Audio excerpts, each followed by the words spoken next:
আমাদের লাইফে কষ্ট দুঃখ আছে না নাই? এত আসতে বললে ওয়াজ হয় না, আছে না নাই?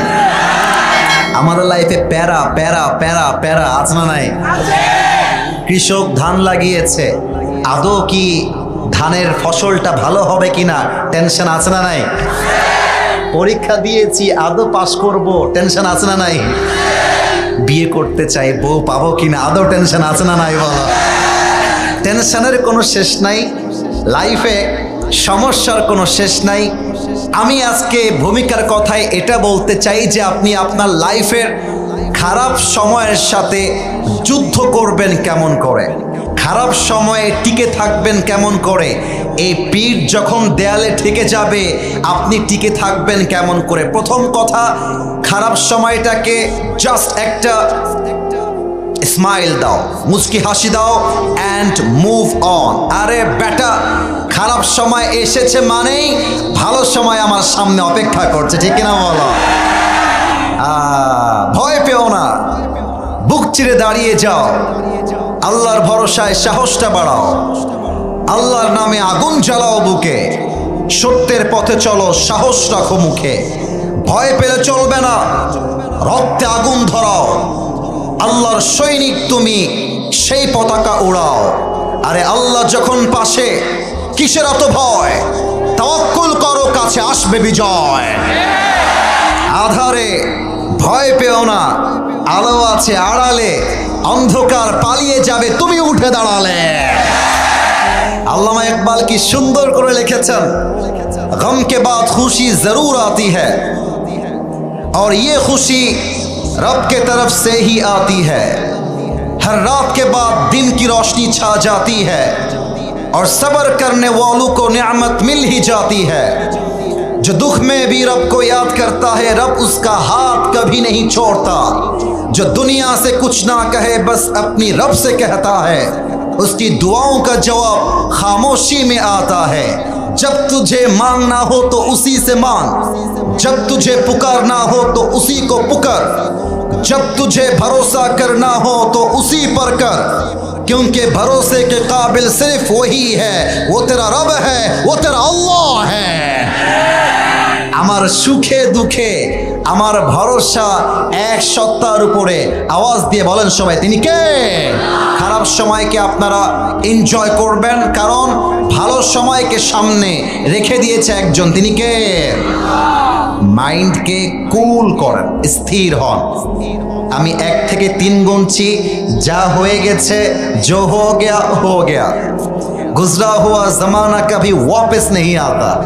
অতীত অতীত, বর্তমান বর্তমান। অতীতে কি হয়ে গেছে দেখার টাইম নাই, আগামীতে এমন কিছু করব যারা একটা সময় অবহেলা করেছিল, ছেড়ে গেছিল, তারা আমার লাইফে আবার আসার জন্য পাগল হয়ে যাবে। That should be your attitude. তাহলে 1 নাম্বার কথা, খারাপ সময় আসলে enjoy your bad Times.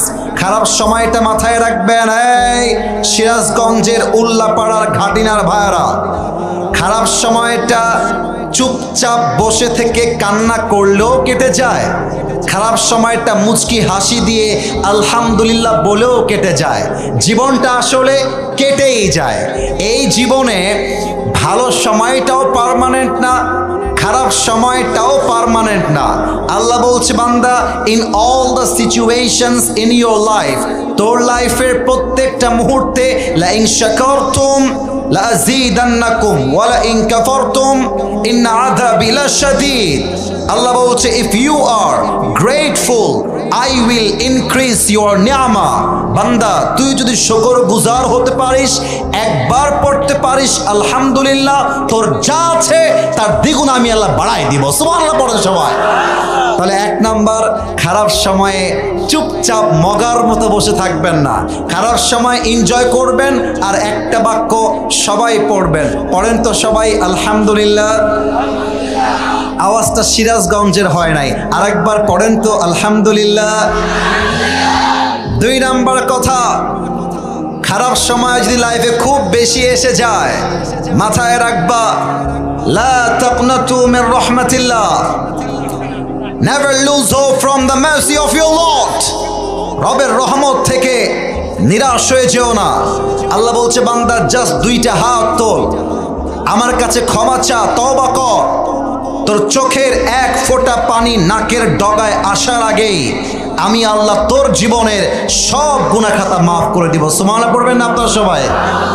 3 number একটা দামি কথা বলেই আমি আমার মূল তাফসীরে ফিরে যেতে চাই। ইভেন ওই যে মাঝে মাঝে প্রবাদ বাক্য আছে না, শেষ ভালো যার, একটু বলেন না, শেষ ভালো যার সব ভালো তার। এটা আমার ভূমিকার শেষ কথা। মাথায় রাখবেন, জীবনে যত কষ্টই আসুক না কেন, কোনো কষ্টই আপনার সাধ্যের বাহিরে নয়। লা ইউকাল্লিফুল্লাহু নাফসান ইল্লা উসআহা। Allah doesn't test anybody beyond their strength. Allah doesn't test anybody beyond their power. যে যেটা নিতে পারবে আল্লাহ তাকে সেটা দেয়, যে যেটা নিতে পারবে না তাকে আল্লাহ সেটা দেয় না। আরে যে 100 কোটি টাকার মালিক, তার পরীক্ষা হবে 110 কোটি টাকা। যে মাত্র 1 লাখ টাকার মালিক, তার পরীক্ষা হবে হয়তোবা 2 লাখ টাকা। যার সাধ্য যেমন আল্লাহর পরীক্ষাও তেমন। আপনাকে জাস্ট এটা মাথায় রাখতে হবে, আমার তো ভয় পাওয়ার কোনো কারণ নেই, আমি তো মুসলিমের জাত, আমি তো বীর পুরুষের জাতি। আল্লামা ইকবালের লাস্ট একটা কবিতা অ্যাড করতে চাই, এত সুন্দর কথা তার। আমি উর্দু বলছি বলেই আপনারা ভাববেন না হুজুর বাংলা বলবে না, তা নয়, আমি তর্জমাও করে দিব। আল্লামা ইকবাল লিখেছেন, अल्लाह कभी ऐसा बोझ नहीं डालता जो तुमसे संभाला ना जाए, तुम्हें बस टूटना नहीं है, क्योंकि तुम्हारे रब को तुम्हारी ताकत पर पूरा यकीन है। कभी तन्हा लगे तो याद रखना कि रब तुम्हारे करीब है, और ये भी याद रखना कि हर रात के बाद दिन की रोशनी जरूर निकलती है। बस सब्र का दामन थाम के रखो, यही तुम्हारी सबसे बड़ी ताकत है, और याद रखो जो आज टूटा है वो कल तुम्हारे लिए रहमत की वजह जरूर बनेगा। আরে বেটা ছ্যাঁকা খেয়ে বেকা হওয়ার কোনো প্রশ্নই পুরুষ মানুষের লাইফে হতে পারে না। তোমার মতো একটা মেয়ে ছাড়ছে তো কি হয়েছে, আমি আমার লাইফে সফল হতে পারলে তোমার মতো কয়েক লাখ ছকিনা জরিনা আমাকে বিয়ের জন্য লাইন ধরে দাঁড়িয়ে যাবে। কোনো মেয়ে চিট করে বিয়ে করবে একটা, ওর জন্য একটা বিয়ে জায়েজ।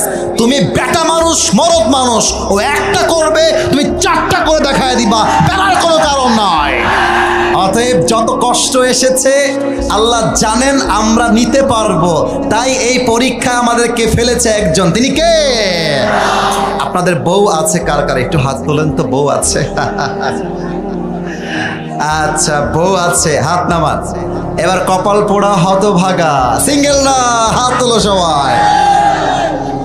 ইন্না লিল্লাহ। তোমাদের বউ নাই? এ আমি বিশ্বাস করি না। আল্লাহ সবাইকে দিনদার নেককার বউ দিয়ে দিক, পড়েন সবাই আমিন। সিরাজগঞ্জে বলে গেছিলাম, যার জীবনে বউ নাই তার জীবনে কিছু নাই রে যুবক ভাইরা। শীতকালে আইফোন দিয়ে কাজ হবে না, কম্বল দিয়ে কাজ হবে না, R15 দিয়ে কাজ হবে না, বউ দরকার। এবারে সংগ্রাম বিয়ের সংগ্রাম, এবারে সংগ্রাম হালালের সংগ্রাম, এবারে সংগ্রাম চরিত্র রক্ষার সংগ্রাম, এবারে সংগ্রাম ব্রেকআপের সংগ্রাম। আল্লাহ কবুল করে, পড়েন সবাই আমিন। 3টা তাকবীর দিব ভাগাভাগি। প্রথম তাকবীর বিবাহিত ভাইরা, দ্বিতীয় তাকবীর সিঙ্গেল ভাইরা, লাস্ট তাকবীর সবাই মিলে। দেখা যাক গায়ের জোর কাদের কত বেশি। বিবাহিত ভাইরা একটু কাশি দেন, আব্বা জান। বিবাহিত যুবকেরা একটু কাশি, সাউন্ড আসে না। বিবাহিত ভাইরা অ্যাক্টিভ হয়ে যান, গলাটা ঠিক করেন। বিবাহিত ভাইরা মোটামুটি এবার ঠিক আছে। সিঙ্গেল তোমরা চুপ থাকবা, বিবাহিত ভাইদের পালা। বিবাহিত ভাইরা একটু তাকবীর দেন, নারে তাকবীর। আচ্ছা, আপনাদেরকে নাম্বার দিলাম 65। এটা আমার জায়গা থেকে আমি দিলাম। এবার আমার সিঙ্গেলদের পালা। আমার আব্বা জানরা দাঁত বের করে করে হাসতেছে, দেখা যাক কারা পারে। সিঙ্গেলরা একটা কাশি মারো, ওরে বাবা রে বাবা। দেখা যাক কারা জিতে। সিঙ্গেলদের পালা, সিঙ্গেল ভাইরা নারে তাকবীর। বিবাহিত ভাইরা আমাকে মাফ করে দেবে। আজকে আমার সিঙ্গেলরা 90 নাম্বার পেয়ে পাশ করেছে। এবার আর কোনো ভাগাভাগি নেই, এবার আমরা সবাই মিলে একটা তাকবীর দিব, এক তাকবীরের ঠেলায় আমি স্টেজ ভেঙে নিচে পড়ে যাব। দেখা যাক কার গায়ের জোর কত বেশি। সবাই মিলে একটা কাশি মারে না, নারে তাকবীর। আল কোরআনের আলো, আল হাদিসের আলো, কোরআন হাদিস যেখানে, আলেম ওলামা যেখানে, সিরাজগঞ্জবাসী যেখানে, অন্য জেলায় নেতা সাহেব যদি ওয়াজের মাঝখানে কথা বলতো, বিশ্বাস করেন একটা লোক মাঠে থাকতো না। বিশ্বাস করেন সিরাজগঞ্জের মানুষ কতটা আদবওয়ালা আজকের মাহফিলটা প্রমাণ হয়ে গেছে। এরা চাইলে চিৎকার করতে পারতো, এরা উঠে যেতে পারতো, এরা বসে প্রমাণ করেছে সিরাজগঞ্জের মাটি ইসলামের ঘাটে। আমার প্রিয় সিরাজগঞ্জবাসী, আজকে তাফসিরের বিষয় হচ্ছে বান্দা ও আল্লাহর সম্পর্ক। শুনতে ভালো লাগে নাই সবার? আচ্ছা, আমি আরেকবার বলছি, বান্দা ও আল্লাহর সম্পর্ক, এটা আমি বললাম অ্যান্ড ইটস ইয়োর টার্ন। এবার আপনারা বলবেন বান্দা ও, আপনারা না বলা পর্যন্ত তাফসীর শুরু হবে না। Let's repeat again. আবারও বলছি, আমি প্রথমটা, আপনারা সেকেন্ডটা। বান্দা ও, এই তো 80 ভাগ এসেছে, 100 ভাগ সাউন্ডটা আসে নাই। বান্দা ও, টপিকটা কি অস্পষ্ট না স্পষ্ট? এটা ক্লিয়ার আছে না নাই? আছে না নাই? আরেকবার বলছি, বান্দা ও আল্লাহর সম্পর্ক। এবার look at my right hand. কেউ হাত তুলবেন না, আমার হাত দেখলেই হবে। আমার ডান হাত দেখা যায়? একটু কথা বলেন, দেখা যায়? আলোচনা হবে 5টা ভাগে। কয়টা? তাফসীর হবে কয় ভাগে? আচ্ছা, নাম্বার 1, আমরা আল্লাহর বান্দা কেন? Number 1। Number 2, what is the relationship of Allah subhanahu wa ta'ala with a servant who is in difficult situation? যেই বান্দা খারাপ সময় পার করছে তার সাথে আল্লাহর সম্পর্কটা কেমন হয়? 3 নাম্বার, যে বান্দা ধৈর্যশীল তার সাথে আল্লাহর সম্পর্ক কেমন হয়? জানার ইচ্ছা আছে না নাই? আছে না নাই? 4 নাম্বার, যেই বান্দা গুনাহগার। সিরাজগঞ্জের ভাইয়েরা, এমন কোনো মানুষ কি এখানে আছে যার জীবনে কোনো পাপ নাই? আছে, আছে, আছে। সবার লাইফে যে কোনো গুনাহ, যে কোনো পাপ, যে কোনো অন্যায়, বলেন তো সবাই আছে না নাই? পৃথিবী না জানুক আমি তো জানি, আমি কি পাপ করেছি হায়। আমার পাপের করলে বিচার, বাঁচার আমার নাই উপায়। দয়াময় প্রভু মাফ করো আমায়, মাফ করো আমায়। পড়েন সবাই আমিন। গুনাহগারের সাথে আল্লাহর সম্পর্ক কেমন? এবং 5 নাম্বার, লাস্ট ওয়ান, কিয়ামতের কঠিন দিনে বান্দার সঙ্গে আল্লাহর সম্পর্ক হবে কেমন? এই হচ্ছে আমার 5টা point of my central theme or subject matter. এই 5টা পয়েন্টে পুরো টাইম জুড়ে তাফসীর হবে। কেউ যদি উঠে যায় সে জীবনে বউ পাবে না, তার বিয়ে হবে না। আর কেউ যদি উঠে যায়, আমাকে জাস্ট একটা ডাক দিবা, আসিফ হুজুর উঠে গেল, তারপর ওকে আমি দেখে নিব। কেউ যেন দোয়ার আগে এই মাঠ ছাড়তে না পারে। এটা সিরাজগঞ্জের মাটি, দোয়া না করে বাসায় কেউ যেতে পারবে না। ঠিক কিনা বলে?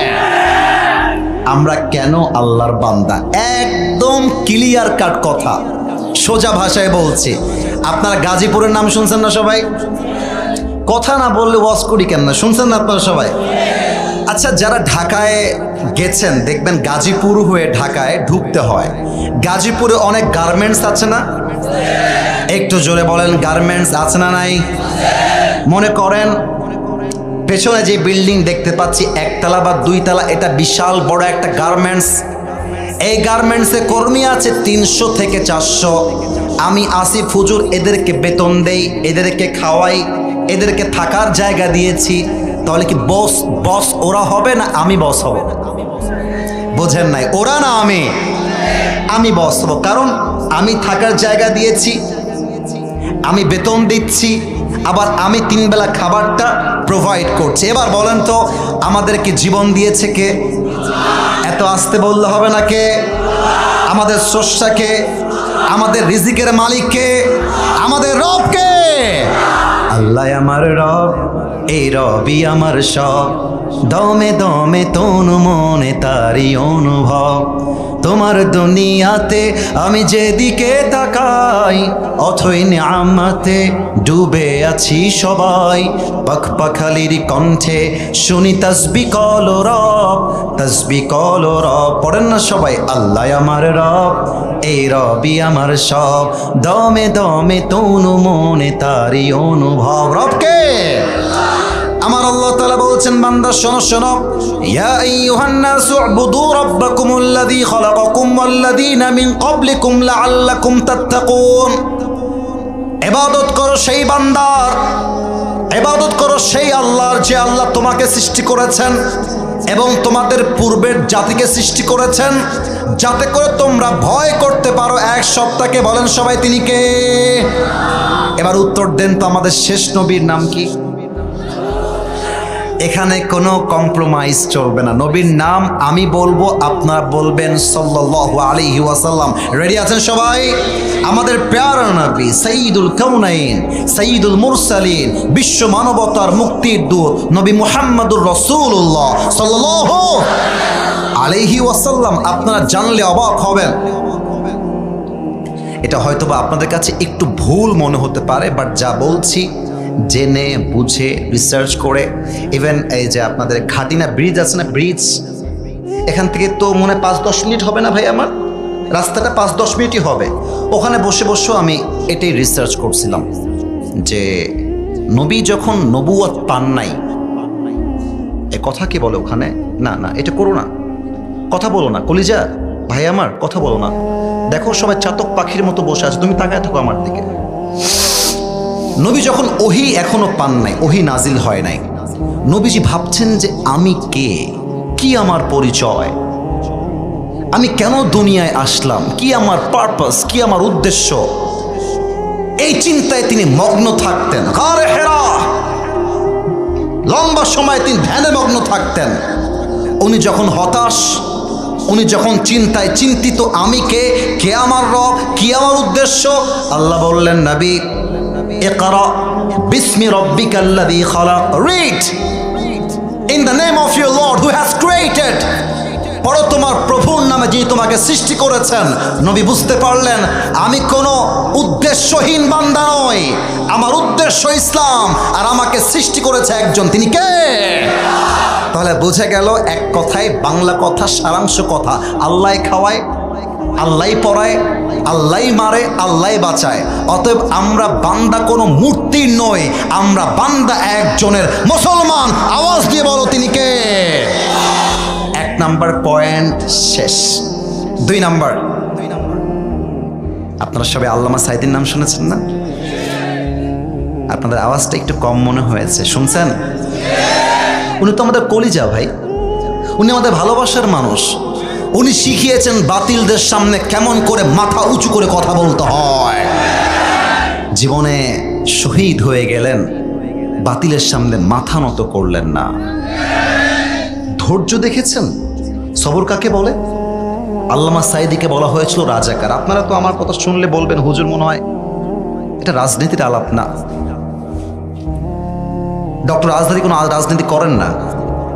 ওনাকেও বাংলাদেশ থেকে শিবিরের ট্যাগ দিয়ে, জঙ্গির ট্যাগ দিয়ে দেশ থেকে তাড়াতে বাধ্য করা হয়েছিল। বলেন বলেন বলেন বলেন বলেন। মাথায় রাখবেন, বান্দা যদি ধৈর্যশীল হয়, ওই রাজাকারের ট্যাগ দিয়ে, জঙ্গির ট্যাগ দিয়ে, শিবিরের ট্যাগ দিয়ে আটকায় রাখা যায় না। আর ইসলাম বিজয় হবে হয় তোমাকে ছাড়া, অথবা তোমাকে ছাড়া ইসলাম বিজয় হয়ে যাবে। একটা প্রশ্ন করব, দেখা যাক কে উত্তর দিতে পারে। আমি জানি আপনারা পারবেন, তবু একটু আগ্রহ তৈরি করতে চাই। নবীর তো জামাইয়ের নাম আলী রাদিয়াল্লাহু তাআলা আনহু, মাথায় আছে সবার? আচ্ছা, নবীর যে মেয়ের সাথে আলীর বিয়ে হয়েছে তার নাম হচ্ছে ফাতেমা। এটা কি ভুল বললাম না ঠিক বললাম? এবার একটা প্রশ্ন করব, নবীর একজন বন্ধু ছিলেন, এই মুরব্বী আব্বাজান, একটু অ্যাক্টিভ হয়ে যান। আম্মা যান যদি শুনতে পান অ্যাক্টিভ থাকেন। যুবকরা তো অ্যাক্টিভ আছে এবং তারা থাকবে বলে আই এক্সপেক্ট লাইক দ্যাট, আশা করা যায় তারা থাকবে। বলেন তো নবীর একজন বন্ধু, যিনি নবীর বন্ধুও বটে, অ্যাট দ্য সেম টাইম তিনি আবার নবীজির শ্বশুর হয়। মাশাআল্লাহ, ধরে ফেলেছে আমার প্রিয় ভাইয়ারা, সবাই ধরে ফেলেছে। আমি আর একবার উত্তরটা চাই। সাহাবীর নাম কি? আবু, আর একটু আবু, আচ্ছা ওনার মেয়ের নামটা কি ছিল? আয়েশা। আবু বকরের মেয়ের নাম কি ছিল? রাদিয়াল্লাহু তাআলা আনহা। হিজরতের সময় যখন চলে আসলো, এখন বাজে হচ্ছে রাত 12টা মনে করেন, আর নবী যখন গিয়েছে আবু বকরের বাড়িতে তখন বাজে দুপুর 12টা, মানে প্রখর রোদ। কথা কি বোঝা যায় না? একটু কথা বলতে হবে, কথা কি বোঝা যায়? প্রখর রোদ, gate, someone is knocking the door, দরজা কেউ বাড়াচ্ছে। আবু বকর বের হয়ে আসছে, গেট খুলে দেখছে চাঁদ মাখা চেহারা, নুরানি চেহারা, নবী আমার অপেক্ষায় রয়েছে। সুবহানাল্লাহ পড়েন সবাই। মা লাকা ইয়া রাসূলুল্লাহ, হে রাসূল কি হয়েছে আপনার, কি বলবেন? বলেন বলেন, আমি আপনার খেদমতে হাজির আছি। আরে বেটা, আইফোন থাকলে বন্ধু হওয়া যায় না, বাইক থাকলে বন্ধু হওয়া যায় না। বন্ধু হবে সে যে খারাপ সময় হাতটা শক্ত করে ধরে রাখবে, সেই তো আমার বন্ধু। আবু বকর বলছে নবী আপনি বলেন না আপনার কি লাগবে, আপনার জন্য আমার জানটা হাজির আছে। সুবহানাল্লাহ পড়েন। বলছে আবু বকর জান দেওয়া লাগবে না, একটা সংবাদ নিয়ে আসছি। কি সংবাদ? বলছে আজ হয়তোবা আমাদেরকে মক্কা ছাড়তে হতে পারে, আমার হিজরতের সাথী হবে আমার একমাত্র বন্ধু আবু বকর রাদিয়াল্লাহু তাআলা আনহু। সুবহানাল্লাহ পড়বেন না আপনারা? আবু বকর ডাক দিয়ে বলছে ইয়া রাসূলুল্লাহ, ইয়া হাবিবাল্লাহ, বান্দা আপকি খিদমত মে হাজির হ্যায়, আমি রাজি। আপনি জাস্ট একটা ডাক দিবেন, আপনার জন্য বুকের তাজা রক্ত দিয়ে শহীদ হওয়ার জন্য প্রস্তুত রয়েছি। ঠিক কিনা বলেন? নবীজি বাসায় ফিরে আসছেন। কাফেররা প্ল্যান করে ফেলেছে যে নবীকে আর দেরি করা যাবে না, আজকেই হত্যা করতে হবে। তারা হত্যার প্ল্যানের জন্য, আচ্ছা এই স্টেজটা দেখা যায় না? এই যে আপনারা মাঝে মাঝে ভয় পেয়ে যান, স্টেজটা দেখা যায় না ভাই? একটু আমার look at my two hands, দুই হাত দেখেন তো। এই স্টেজটা চারকোনা এইরকম, আর সামনে এই যে চারটা বাঁশ, একটা দুইটা তিনটা চারটা, এক্সাম্পল, বাঁশ তো অনেক, এক্সাম্পল দিলাম চারটা বাঁশ। তো কাফেররা, নবীর বাসা হচ্ছে এইটা, কাফেররা কয়েকজন ওই দিকে ফাঁদ পেতে বসে আছে, কয়েকজন এই দিকে ফাঁদ পেতে বসে আছে, কয়েকজন দূরে ফাঁদ পেতে বসে আছে। নবীজি ঘর থেকে বের হয়েছেন, সূরা ইয়াসিনের প্রথম 9 আয়াত তেলাওয়াত করেছেন। এক মুষ্টি বালু নিয়ে সূরা ইয়াসিন তেলাওয়াত করে একটা বালু নিক্ষেপ করেছে। কাফেরদের চোখ এতটা অন্ধ হয়ে গিয়েছে, নবী তাদের সামনে দিয়ে বের হয়ে গেছে, কাফেররা টের পর্যন্ত পায় না। এত আসতে না, জোরে বলেন সুবহানাল্লাহ। আর আবু বকর দাঁড়িয়ে আছে ওই ঘাটিনার ব্রিজে, অর্থাৎ কিছুটা দূরে। তো যখন আবু বকরের কাছে নবীজি আসছে, নবীজি বলছে আবু বকর কোথায় যাব বলো। আবু বকর ডাক দিয়ে বলছে ইয়া রাসূলুল্লাহ, গন্তব্য দুইটা, এক হচ্ছে মদিনা আর একটা হচ্ছে গারে সৌর। আমার মনে হয় আমরা আগে গারে সৌরে অবস্থান নিব, গুহার মধ্যে কয়েকদিন থাকবো। সন্ধান যখন বন্ধ হয়ে যাবে, খোঁজাখোঁজ যখন বন্ধ হয়ে যাবে, তখন আমরা বের হব। ওকে, দ্য ডিল ইজ ডান, তুমি যা বলবা তাই হবে, চলো গারে সৌরের দিকে। এবার আমার দিকে তাকান, আমার খতিব সাহেবকে দেখা যায়? সামনের লোকরা খুবই অ্যাক্টিভ, ডানে আপনারা বলেন না, খতিব সাহেবকে দেখা যায়? আমি হাঁটতেছি এমন করে, আমি একটু লাইভ মানে সরাসরি বোঝাতে একটু পছন্দ করি বেশি, অভিনয় করে, এক কথায় সোজা কথা শেষ, অভিনয়। সামনে দিয়ে হাঁটতেছি, আবু বকর রাদিয়াল্লাহু তাআলা আনহু নবীর সামনে দিয়ে হাঁটতেছে। আবু বকর একবার সামনে যায় আর একবার পেছনে, একবার পেছনে আর একবার সামনে। নবীজি বলছেন মা লাকা ইয়া Abu Bakr, what happened man, তুমি এরকম করছো না, একবার সামনে একবার পেছনে কেন রে বাবা? আবু বকর বলছে আতাযাক্কারু তালাব ফাআকুনু খালফাকা ওয়া আতাযাক্কারু রাসতা ফাআকুনু আমামাকা। হে রাসূল, আমি যখন সামনে থাকি মনে হয় পেছন থেকে অ্যাটাক হবে, যখন পেছনে যাই তখন মনে হয় সামনে থেকে অ্যাটাক হবে। ও নবী, আমি তো শহীদ হওয়ার জন্য প্রস্তুত রয়েছি, বাট আমি বেঁচে থাকা অবস্থায় কেউ আপনাকে একটা আঘাত করবে, আমি আবু বকর এটা বেঁচে থাকতে বরদাস্ত করতে পারবো না। সুবহানাল্লাহ। বেটা নবীর ভালোবাসি আর সিন্নি খাইলে নবীর প্রেমিক হওয়া যায় না। নবীর প্রেমিক হতে হলে নবীর জন্য শহীদ হওয়ার মনোমাইন রাখতে হয়, ঠিক কিনা বলো? আচ্ছা, এটা আমার দিকে তাকান তো, এটার নাম কি? আসতে বললেন কেন? আমি তো দেখাই বলছি, এটার নাম কি? আমাকে পাম দিবেন না, আমাকে খুশি করার জন্য পাম দিতে হবে না। এই সিরাজগঞ্জের ভাইয়ারা, আমি যে দাড়ি রেখেছি এই যুবক বয়সে, একদম মন থেকে বলবেন আমাকে দেখতে আনস্মার্ট লাগছে না স্মার্ট লাগছে? বলেন, অসুন্দর লাগছে না সুন্দর লাগছে? এখন আমি আমার নবীর ভালোবাসায় দাড়ি রাখলাম, কোনো মেয়ে বলল যে আপনাকে দাড়ির জন্য পছন্দ হচ্ছে না, তুমি বলবা তোমার মতো মেয়ের জন্য আমার মতো বীর পুরুষ নয়, তোমার জন্য বিটিএস এর হিজড়া ছাড়া সেকেন্ড কোনো অপশন আমার কাছে নাই। আরে যে মেয়ে আমার নবীকে ভালোবাসতে পারে না সে তোমার বাড়ির বউ হওয়ার যোগ্যতাই রাখে না, বলো সবাই। আবু বকরের ভালোবাসা এত কঠোর, এত বিশাল, জীবন দিবে, বাট নবীর গায়ে একটা চিমটি লাগবে, সহ্য করতে পারবে না। সুবহানাল্লাহ পড়বেন না আপনারা সবাই? আচ্ছা, আপনারা তোর বিয়ে হবে না কিন্তু, এই মেসি, এই আগে ধরো তো, ওর বিয়ে কি? ও তো বাচ্চা মনে হচ্ছে। আচ্ছা ঠিক আছে, আচ্ছা প্রিয় ভাইয়েরা আমার, একজন উঠে গেছে, আপনারা কি কেউ উঠবেন নাকি? তাকবীর দেন, নারে তাকবীর। পাহাড়ের কাছে নবীজি পৌঁছে গিয়েছে আবু বকরের সাথে। পাহাড় হচ্ছে বিশাল উঁচু পাহাড়, হেঁটে হেঁটে হেঁটে হেঁটে উঠতে হবে। তো আবু বকর বলছে, ইয়া রাসূলুল্লাহ, আমি থাকতে আপনার কোনো কষ্ট করতে হবে না, আপনি আমার পিঠে উঠেন, আপনাকে আমি নিজে নিয়ে গিয়ে গার সোর পর্যন্ত পৌঁছায় দিব। সুবহানাল্লাহ পড়বেন না আপনারা? তবে পিঠে নেওয়া মানে কেমন আমাকে না দেখলে আমি বোঝাইতে পারবো না। একটা হচ্ছে বাচ্চাদেরকে আমরা তুলি ঘাড়ে, আর একটা হচ্ছে ঘাড়ে থাকে এমন করে দুই হাত আর দুই পা থাকে দুই দিকে। দেখবেন মাঝে মাঝে যুবকরা মাকে ওমরাহ করায়, তাওয়াফ যখন করায় পেছনে ঘাড়ে তুলে নেয়, অর্থাৎ ঘাড়ে এমন করে মা জড়ায় ধরে আর মায়ের পাটা ঠিক এই মাজা বরাবর থাকে। কথা কি বোঝা যায় নাকি যায় না? নিয়ে একদম গার সোরের প্রবেশ পথে পৌঁছে গিয়েছে, নামাই দিয়েছে, বলছে ইয়া রাসূলুল্লাহ একটু অপেক্ষা করেন, আমি যাব আর আসবো। ভেতরে গিয়েছে, পুরো গুহাটা পোকা মাকড় বিচ্ছু ময়লা দিয়ে ভরা। আবু বকর সব পরিষ্কার করেছে, যতগুলো ফুটা ছিল পাগড়ি খুলে জুব্বা খুলে সবগুলো ফুটোকে বন্ধ করেছে, একটা ফুটা জাস্ট বাকি থেকে গেছে। নবীজি আসেন, আপনার জন্য গুহাটা প্রস্তুত আছে। নবীজি আসছে, আবু বকর তার দুই হাঁটুটা এমন করে বিছিয়ে দিয়েছে, বলছে ইয়া রাসূলুল্লাহ আপনি আমার কোলে শুয়ে যান। নবীজি কোলে শুয়ে গেছে, আবু বকর তার ডান পাটা দিয়ে এই যে পায়ের তালু, এটা হচ্ছে পায়ের তালু, এমন করে দিয়ে গুহাটা আটকে রেখেছে।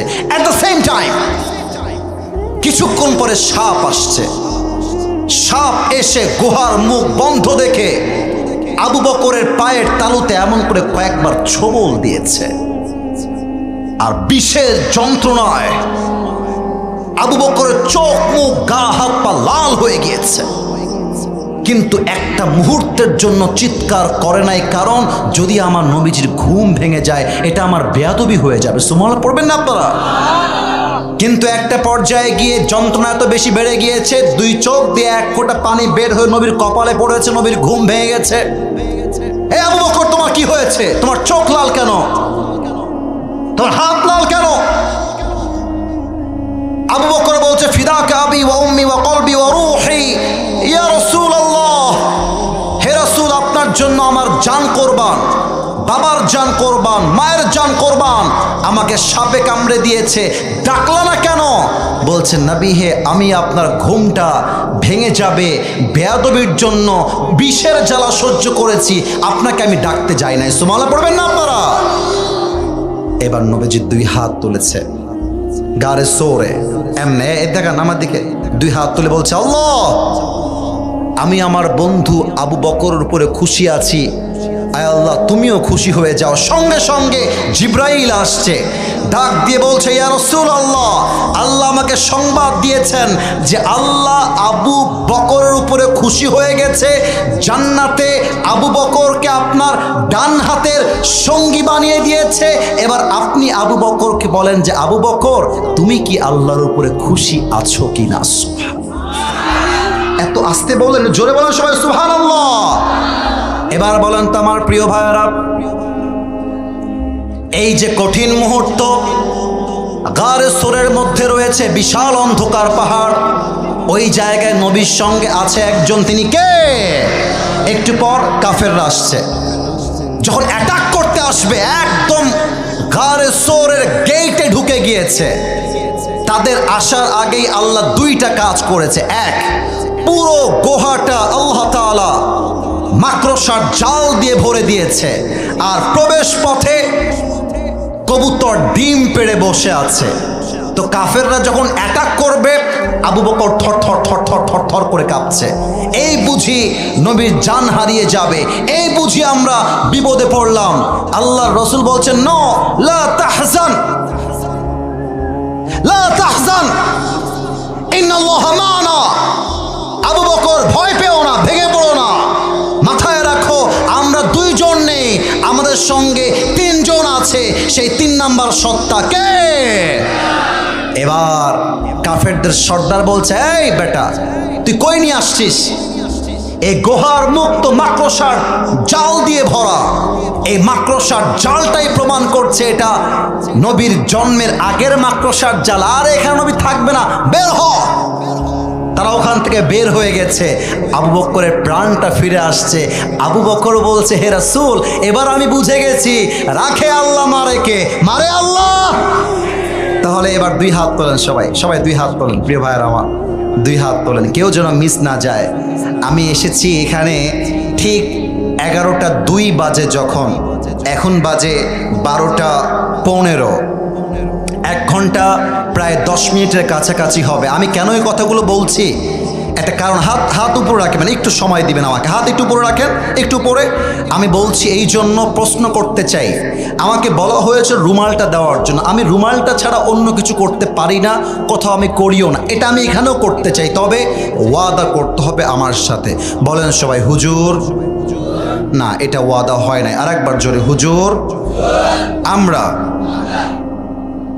আপনাকে, জোরে বলেন তো, ওয়াদা দিলাম।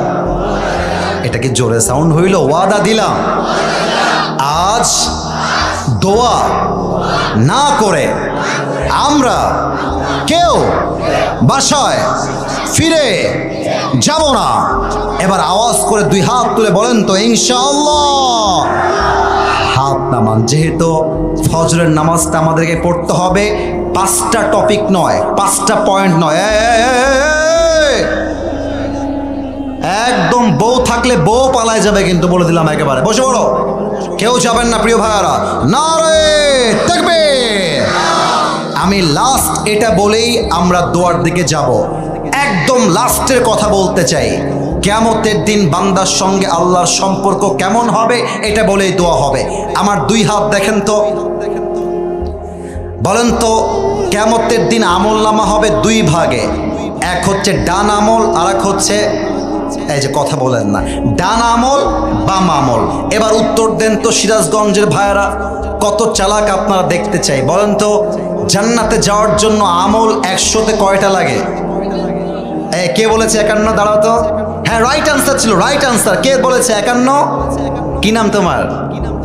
মাশাআল্লাহ, বসো। 51 রাইট আনসার। আল্লাহ বলছে আমার সম্পর্ক কেমন কিয়ামতের দিনে বান্দার সাথে? 2টা আমল নামা ওজন হবে। Look at my right hands, ডান হাত দেখেন। আল্লাহ বলছে বাম আমলের চাইতে ডান আমল যদি হালকা 1% উঠে যায়, আমি আল্লাহ বলবো, এই বান্দা যা, ফাহুয়া ফি আইশাতির রাদিয়া, আমার জান্নাতের দরজা তোর জন্য খোলা আছে, যা তুই ঢুকে যা। সুবহানাল্লাহ পড়ে। আপনারা হয়তো বা নাম শুনেছেন বা ফেসবুকে দেখেছেন, নাম হচ্ছে মাওলানা তারিক জামিল। দেখবেন সাদা সাদা পাগড়ি পরে, পাকিস্তানে তার বাসা। উনি একটা অবাক করে হাদিস বললেন, কিয়ামতের দিন বান্দার সঙ্গে আল্লাহর সম্পর্ক কেমন হবে। এক বান্দা দাঁড়াবে যার আমল নামা 51-50 নয়, এটাও 50, এটাও 50।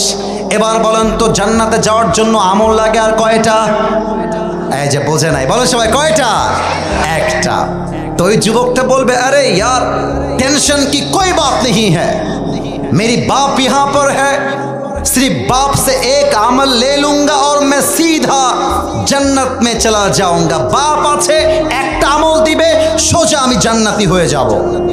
দৌড় দিয়ে বাপের কাছে আসবে, বলবে আব্বা তোমার ছেলে अगर उसे एक अमल मिल जाए तो वो सीधा जन्नत में जाएगा। ও আব্বা রে, একটা আমল দিলেই তোমার ছেলে জান্নাতি, আব্বা তুমি কি আমাকে একটা আমল দিবা না? আব্বা বলবে, এই তুই কে? কে তোর বাপ? তোকে তো আমি চিনি না, বের হয়ে যাও। মায়ের কাছে যাবে, মা বলবে, কে আমার সন্তান? বের হয়ে যাও। একটা আমল দেওয়ার জন্য কেউ রাজি হবে না। এবার একটা যুবক তার কাছে আসবে, আমাকে দেখেন তো, যুবকটা হতাশ হয়ে ঠিক এমন করে মাথাটা নিচু করে বসে আছে। এক যুবক এসে বলবে, এই ভাই তুমি क्या हो गया है, তুমি इतनी मायूस क्यों हो, হতাশ কেন রে ভাই, কি লাগবে বলো? আরে ভাই আপনি জানতো বাপ চিনছে না, মা চিনছে না, আপনি কে? আরে ভাই বলো তো কি লাগবে? বলছে ভাই আমার একটা আমল লাগবে জান্নাতে যাওয়ার জন্য। যুবক বলবে, একটা আমল লাগবে, আচ্ছা যান, ওই একটা আমল আমি আপনার ভাই আপনাকে দান করবো। সুবহানাল্লাহ পড়বেন না তো সবাই? আল্লাহু আকবার। এই তো শেষের দিকে চলে আসছি, একটা আমল নিয়ে সোজা আল্লাহর কাছে দৌড় দিবে। আল্লাহ, तारिक जमील बोलें, जुबकटा बोलबे, या अल्लाह ये देखो मुझे एक अमल मिल गया है, अल्लाह एक আমল পেয়ে গেছি, জান্নাত দাও। আল্লাহ বলবে, কিরে বান্দা তোকে একটা আমল কে দিয়েছে, নাম বল। বলবে, আল্লাহ এই বান্দা দিয়েছে। এই বান্দা তুই একটা আমল কেন দিলি? বান্দা বলবে, আল্লাহ मेरे पास আমল তো नहीं है, सिर्फ एक ही আমল है। আল্লাহ আছেই মাত্র একটা, তাই আমি দয়া করে দান করে দিয়েছি। আল্লাহ বলবে, কিরে তোর দয়া কি আমার চাইতে বেশি? না, আমার দয়া আরো সমান। এই বান্দা তোর আমল 51 হয়ে গিয়েছে, তুই জান্নাতে যা, তবে একা যাস না, তোর ভাই যে একটা আমল দিয়েছে তুইও জান্নাতে যা, তোর ভাইকে নিয়ে দুইজন জান্নাতে যা। সুবহানাল্লাহ।